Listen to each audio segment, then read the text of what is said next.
ഞാൻ ദയവായി തുടരുക. ശ്രീ നന്ദു, നമ്മുടേതായിട്ടുള്ള നിലപാടുകളുണ്ട്.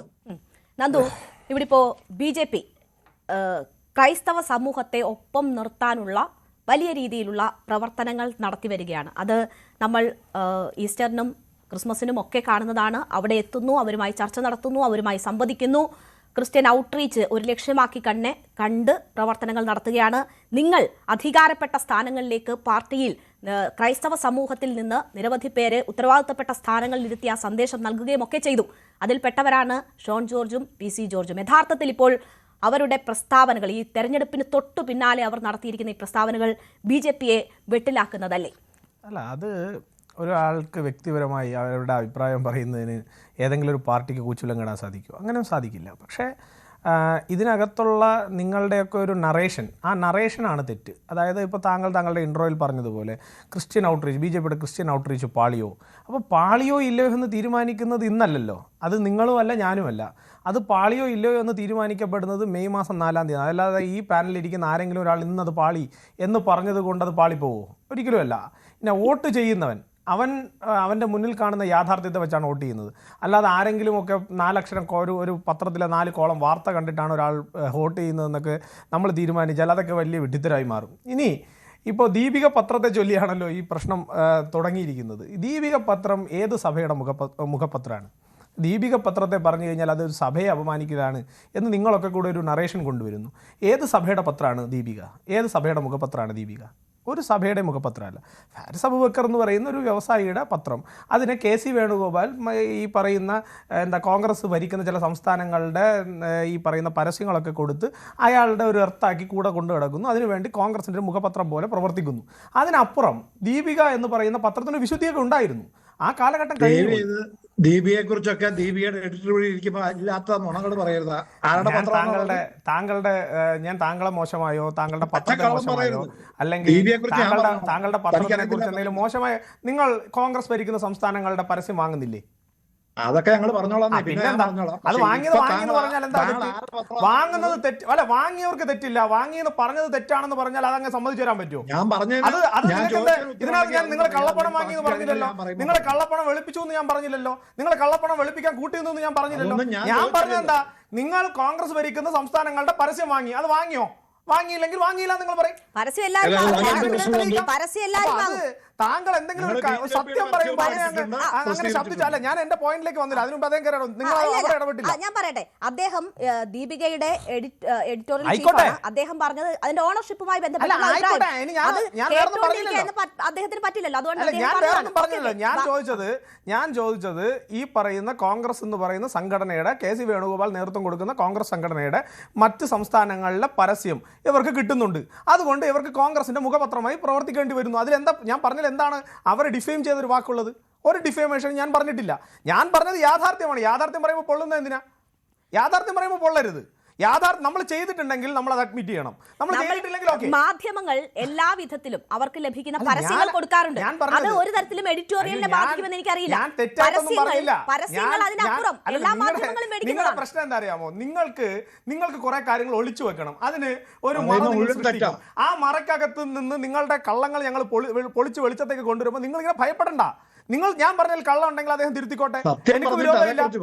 ഞാൻ പറഞ്ഞാൽ കള്ളം ഉണ്ടെങ്കിൽ അദ്ദേഹം തിരുത്തിക്കോട്ടെ, അദ്ദേഹത്തിന്റെ അവസരത്തിൽ തിരുത്തിക്കോട്ടെ. എനിക്കൊരു വിരോധമില്ല. ഞാൻ ഒരു തരത്തിലും അതിനെ എതിർക്കുന്നില്ല. ഇനി നേരത്തെ സംസാരിച്ച ഫാദർ അദ്ദേഹം പറഞ്ഞു സഭയ്ക്ക് രാഷ്ട്രീയത്തിൽ എന്താണ് ഇത്? ഇപ്പോൾ PC ജോർജ് മത്സരിച്ചു, ഷോൺ ജോർജ് മത്സരിച്ചു, അവരൊക്കെ മത്സരിച്ചത് പാർട്ടിയുടെ ലെവലിൽ. അതുപോലെ തന്നെയാണ് കോൺഗ്രസിൻ്റെയും CPM-ൻ്റെയും അല്ലെങ്കിൽ LDF-ൻ്റെയും UDF-ൻ്റെയും സ്ഥാനാർത്ഥികൾ മത്സരിക്കുന്നത്. ഞാൻ അടുത്തിടെ കണ്ടത്, എന്നോടൊരു സുഹൃത്ത് ഈ ചർച്ച നടക്കുന്ന സമയത്ത് അയച്ചു തന്നൊരു വീഡിയോ ആണ്. അദ്ദേഹത്തിൻ്റെ പേര് എനിക്ക് ഓർമ്മയില്ല, ബഹുമാനിയായിട്ടുള്ളൊരു പിതാവ്. അദ്ദേഹം ഒരു മാധ്യമം ചോദിക്കുമ്പോൾ വീണ ജോർജിനെയും അബിൻ വർക്കീനെയും പറ്റി ചോദിക്കുന്ന സമയത്ത് ആ പിതാവ് പറയുന്നുണ്ട്, അവർ 2 സഭയുടെ കുഞ്ഞുങ്ങളാണ്, അവർ 2 പേരിൽ ഒരാൾ ജയിച്ചു വരണമെന്ന് ഞങ്ങൾക്ക് ആഗ്രഹമുണ്ട് എന്ന് അദ്ദേഹം പറയുന്നു. സ്വാഭാവികമായിട്ടും അദ്ദേഹത്തിന് ഈ പിതാവ് പറഞ്ഞതുപോലെയാണെങ്കിൽ, ഫാദർ പറഞ്ഞതുപോലെയാണെങ്കിൽ രാഷ്ട്രീയത്തിൽ ദേ ഹാവ് നോ ബിസിനസ് എങ്കിൽ അദ്ദേഹം പറയേണ്ടത് എന്താണ്? അവിടെ രാഷ്ട്രീയ പാർട്ടികൾ മത്സരിക്കുന്നു, ആ രാഷ്ട്രീയ പാർട്ടികളിൽ ആര് ജയിച്ചു വന്നാലും ഞങ്ങൾക്ക് സഭയ്ക്ക് ഒരു പ്രശ്നമില്ല എന്നല്ലേ സ്വാഭാവികമായി പറയേണ്ടത്. അപ്പോൾ ഈ നിലയിൽ ഒറ്റ കാര്യം ചോദിച്ചോട്ടെ, ഓരോ മനുഷ്യർക്കും രാഷ്ട്രീയം ഉണ്ടാകുമല്ലോ. അവർ അത് പറയുകയും ചെയ്യും. അപ്പോൾ അതിൻ്റെ ഏത് എക്സ്റ്റെൻറ്റ് വരെ പോകണം എന്നുള്ളത് അവരവരുടെ തീരുമാനമാണ്. അവരത് പറയട്ടെ. ഞാനൊരു കാര്യം പറഞ്ഞ് പൂർത്തിയാക്കാൻ എന്നെ അനുവദിക്കണം. ഇവിടെ ഇപ്പോൾ നമ്മൾ ആര് വോട്ട് ചെയ്യും എന്ന് നോക്കിക്കൊണ്ടാണോ BJP നിലപാടുകൾ സ്വീകരിക്കേണ്ടത്?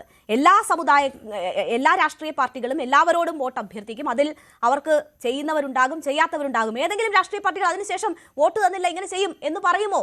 ഇത് വോട്ടെടുപ്പിന് തൊട്ട് പിന്നാലെ ഇങ്ങനെ പറയുമ്പോൾ ഇത് വോട്ടിന് വേണ്ടി നിങ്ങൾ കാണിച്ച നാടകമാണോ എന്ന് ആർക്കായാലും സംശയം തോന്നും. ഇതിനെ പിന്നെയും ന്യായീകരിക്കുമ്പോൾ അത് കൂടുതൽ ഉറപ്പിക്കപ്പെടും. ശരി, ഇനി എനിക്ക് എൻ്റെ കാര്യം പറയാമല്ലോ. അദ്ദേഹം ഈ ഷോൺ ജോർജ് ആണല്ലോ നിങ്ങൾ ഈ പറയുന്ന പ്രധാനപ്പെട്ട പ്രതി. അദ്ദേഹം എന്താണ് സഭകളോട് മോശമായി പറഞ്ഞത്? അദ്ദേഹം പറഞ്ഞ സ്റ്റേറ്റ്മെൻറ്റ് എന്താണ് അദ്ദേഹം പറഞ്ഞ സ്റ്റേറ്റ്മെൻറ്റ്? അദ്ദേഹം പറഞ്ഞ സ്റ്റേറ്റ്മെൻറ്റ് ഇപ്പം താങ്കൾ പറഞ്ഞു എല്ലാവർക്കും പൊളിറ്റിക്സ് ഉണ്ട്. അപ്പോൾ എല്ലാവർക്കും പൊളിറ്റിക്സ് ഉണ്ടെങ്കിൽ, if there is A politics, നിങ്ങൾക്ക് എന്നോടൊരു വിരുദ്ധമായ പൊളിറ്റിക്സ് ഉണ്ടെങ്കിൽ why should I bother for you? ഞാൻ എന്തിന് നിങ്ങൾക്ക് വേണ്ടി കെയർ ചെയ്യണം എന്നുള്ള ചോദ്യമല്ലേ? അല്ലാതെ അദ്ദേഹം എന്തെങ്കിലും മോശമായി പറഞ്ഞോ? അദ്ദേഹം ഏതെങ്കിലും സഭാ മേലധ്യക്ഷന്മാരെ നികൃഷ്ടജീവി എന്ന് വിളിച്ചോ? അദ്ദേഹം ഏതെങ്കിലും സഭാ മേലധ്യക്ഷന്മാരെ കാണിച്ചു തരാം എന്ന് പറഞ്ഞോ? അല്ലെങ്കിൽ അവരെ വളഞ്ഞിട്ട് ആക്രമിക്കും എന്ന് പറഞ്ഞോ? വളരെ മോശമായ പദപ്രയോഗങ്ങൾ നടത്തി താമരശ്ശേരി ബിഷപ്പിനെയൊക്കെ വിളിച്ചതുപോലെ വളരെ മോശമായ പദപ്രയോഗങ്ങൾ അദ്ദേഹം ഒന്നും ചെയ്തില്ലല്ലോ. അദ്ദേഹം പറഞ്ഞത് ഞങ്ങൾ നിങ്ങളിലേക്ക് എത്താൻ ശ്രമിക്കുമ്പോൾ നിങ്ങൾ ഞങ്ങൾക്ക് വഴിമുടക്കുന്നു എന്നുള്ള സ്റ്റാൻഡ് അദ്ദേഹത്തിനുണ്ട്. ആ സ്റ്റാൻഡ് വന്നാൽ എങ്ങനെയാണ് ഞങ്ങൾക്ക് അങ്ങോട്ടേക്ക് റീച്ച് ചെയ്യാൻ സാധിക്കുക എന്നുള്ള ചോദ്യം അദ്ദേഹം ചോദിച്ചു. അതിലെന്താണ് പ്രശ്നം? അതിലെന്താണ് ഒരു തെറ്റായി നിങ്ങൾ കാണുന്നത് എന്താണ്? എനിക്കത് പറഞ്ഞു തന്നാൽ ഞാൻ തന്നെ ഷോൺ ഏട്ടനോട് പറയാം, ചേട്ടാ ഈ ചേട്ടൻ പറഞ്ഞ ഈ കാര്യം തെറ്റാണ്, അത് ഞാൻ തിരുത്തണം എന്ന് ഞാൻ പറയാം. പക്ഷേ നിങ്ങൾ മനസ്സിലാക്കേണ്ട ഒരു കാര്യം, നിങ്ങൾ പൊളിറ്റിക്സ് അല്ലെങ്കിൽ രാഷ്ട്രീയപരമായി ഞങ്ങളെ മാറ്റി നിർത്തുമ്പോൾ ഞങ്ങളെ തൊട്ടുകൂടാത്തവരായി തീരുമാനിച്ചാൽ സ്വാഭാവികമായും അത് പറയണ്ടേ, ഞങ്ങൾ എന്തിനു നിങ്ങൾ തൊട്ടുകൂടാത്തവരായി തീരുമാനിക്കുന്നു എന്ന് തീരുമാനിക്കും. ഇനി ഇതിനകത്തുള്ള പ്രധാനപ്പെട്ട പ്രശ്നം ഈ പിതാക്കന്മാരുമായിട്ടുള്ള വിഷയമല്ല. ഞാൻ പറഞ്ഞോട്ടെ ഞങ്ങൾക്ക് വോട്ട് ചെയ്യുന്നവരോട് ഒരിക്കലും അങ്ങനെ എവിടെയാ പറഞ്ഞത്? നിങ്ങൾക്ക് കാണിച്ചു തരാം. അല്ല, ഇങ്ങോട്ടില്ല എങ്കിൽ ഇതായിരിക്കും സമീപനം. അങ്ങനെയല്ലല്ലോ പറഞ്ഞത്. ഇപ്പൊ ഞാനൊരു കാര്യം പറയട്ടെ, എന്നോട് ഒരാൾക്ക് സ്നേഹമില്ല, എന്നോട് ഒരാൾക്ക് അന്ധമായ ശത്രുതയാണ്, ഞാൻ അയാളെ സ്നേഹിച്ചതുകൊണ്ട് എന്തെങ്കിലും അർത്ഥമുണ്ടോ? ഒരാൾ എന്നെ കണ്ടാൽ കൊന്ന് തിന്നാൻ വേണ്ടി നിൽക്കുന്ന ഒരാളോട് ഞാൻ എത്ര സ്നേഹത്തോടെ അങ്ങോട്ട് പോയിട്ടെങ്കിൽ കാര്യമുണ്ടോ? അപ്പോൾ എന്നോട് എങ്ങനെയാണോ ഇങ്ങോട്ട് ബഹുമാനം കൊടുത്താലേ ഗീവ് ആൻഡ് ടേക്ക് റെസ്പെക്ട് എന്ന് പറയാറില്ലേ, ഇങ്ങോട്ട് ബഹുമാനം തന്നാൽ അങ്ങോട്ടും കിട്ടുന്നുണ്ട്.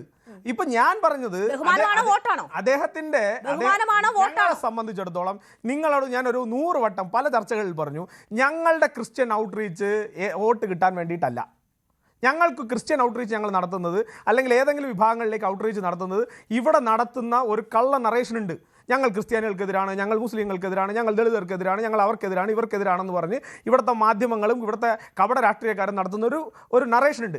ആ നറേഷനെ തോൽപ്പിക്കാൻ, ആ നറേഷൻ അല്ല ഞങ്ങൾ എന്താണ് എന്ന് ഞങ്ങൾ അവരുടെ മുന്നിൽ കൃത്യമായി അവരുടെ മുന്നിൽ അവതരിപ്പിക്കപ്പെടുക എന്നുള്ളതാണ് ഞങ്ങളുടെ ആവശ്യം. അല്ലാതെ അവർ ഞങ്ങൾക്ക് വോട്ട് ചെയ്യുന്നുണ്ടോ, അവരെല്ലാവരും നാളെ ഞങ്ങൾക്കാണ് വോട്ട് ചെയ്യുന്നത്.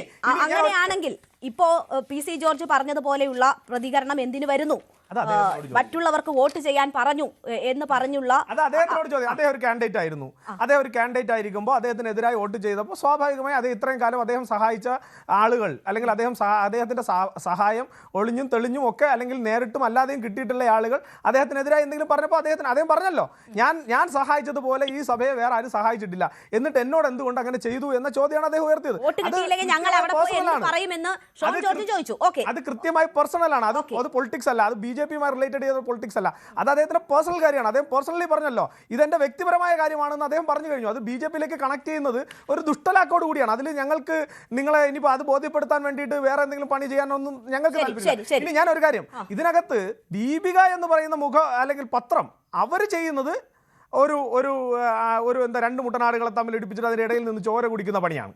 അത് ഞങ്ങൾക്ക് സ്റ്റാൻഡ് ഉണ്ട്. ആ സ്റ്റാൻഡ് അവർ മാറ്റിയില്ല എന്നുണ്ടെങ്കിൽ കൃത്യമായി അവർ ഏത് നിലയ്ക്കാണോ ഞങ്ങളോട് പെരുമാറുന്നത് അതേ നിലയ്ക്ക് തിരിച്ചും പെരുമാറും. ശരി, ഞാൻ മറ്റ് 2 അതിഥികളിലേക്ക്, CPM-ന്റെയും കോൺഗ്രസിന്റെയും അതിഥികളിലേക്ക് വരാം. അതിനു മുൻപ് ശ്രീ ജോർജ് കള്ളിവയലിലേക്ക് പോവുകയാണ്. ശ്രീ ജോർജ് കള്ളിവയലിൽ നോക്കൂ, ദീപികയുമായിട്ടാണ് പ്രശ്നം. ദീപികയുടെ മാധ്യമം എന്ന പ്രതിച്ഛായ ഉപയോഗിച്ചുകൊണ്ട് രാഷ്ട്രീയ പ്രവർത്തനം നടത്തുകയാണ് ദീപിക യഥാർത്ഥത്തിൽ ചെയ്യുന്നത്. അതിനെതിരെയാണ് സംസാരിക്കുന്നത് എന്ന് ഷോൺ ജോർജ് ഇന്ന് വ്യക്തമാക്കിയിട്ടുണ്ട്. PC ജോർജ് പറഞ്ഞ ഭാഷ താങ്കൾ കേട്ടിട്ടുണ്ടാകുമല്ലോ, എന്താണ് പറഞ്ഞത് എന്നത്. അപ്പോൾ അതാണ് നിലപാട്, സഭയ്ക്കെതിരല്ല, രാഷ്ട്രീയം പറയുന്ന സ്ഥാപനത്തിനെതിരാണ് എന്നാണ് വിശദീകരണം. 2-3 കാര്യങ്ങള്. ഒന്ന്, പല തെറ്റിദ്ധാരണകളും BJPയുടെ വക്താവ് പരത്തുന്നുണ്ട്. ഒന്ന്, ദീപിക ഒരു പബ്ലിക് ലിമിറ്റഡ് കമ്പനിയാണ്. ഞാൻ കഴിഞ്ഞ 36 കൊല്ലമായി അതിനകത്ത് ജോലി ചെയ്യുന്ന ആളാണ്. എഡിറ്റോറിയലിലെ ചീഫ് എഡിറ്റർ കഴിഞ്ഞാൽ പിന്നെ ഏറ്റവും രണ്ടാമത്തെ എഡിറ്റർ സ്ഥാനത്തിരിക്കുന്ന ഒരാളാണ് ഞാൻ. കഴിഞ്ഞ 25 കൊല്ലമായി ഡൽഹിയിലെ ബ്യൂറോ ചീഫാണ്. അപ്പൊ ദീപിയെ കുറിച്ച് കൃത്യമായി അറിയാമെന്ന് പറയാൻ വേണ്ടി മാത്രമേ പറഞ്ഞു. ദീപികയിൽ ഇപ്പോഴും ജോലി ചെയ്യുന്നു, എഡിറ്ററായി തന്നെ, ഡൽഹിയുടെ ബ്യൂറോ ചീഫാണ്. അപ്പോ മനസ്സിലാക്കേണ്ട കാര്യം, ഒരു പബ്ലിക് ലിമിറ്റഡ് കമ്പനിയാണ്, ഒരു വ്യക്തിയുടെ അല്ല, ഏതെങ്കിലും ഒരു സഭയുടെ അല്ല. എന്നാൽ ഇതിനകത്ത് കത്തോലിക്ക സഭയ്ക്ക് ഭൂരിപക്ഷം ഒരു ഷെയർ ഹോൾഡിംഗ് ഉണ്ട്. അതിന്റെ അർത്ഥം ഇത് കത്തോലിക്ക സഭയുടെ മുഖപത്രമല്ല, കത്തോലിക്ക സഭയുടെ ഉടമസ്ഥതയിലുള്ള ഒരു സെക്യുലർ ദിനപത്രമാണ്. അത് ഒരു കാര്യം അവിടെ നിൽക്കട്ടെ. രണ്ടാമത്തെ കാര്യം, ഒന്ന്, കൂടുതൽ വാർത്തകൾക്ക് news 18 Keralam YouTube channel subscribe ചെയ്യുക.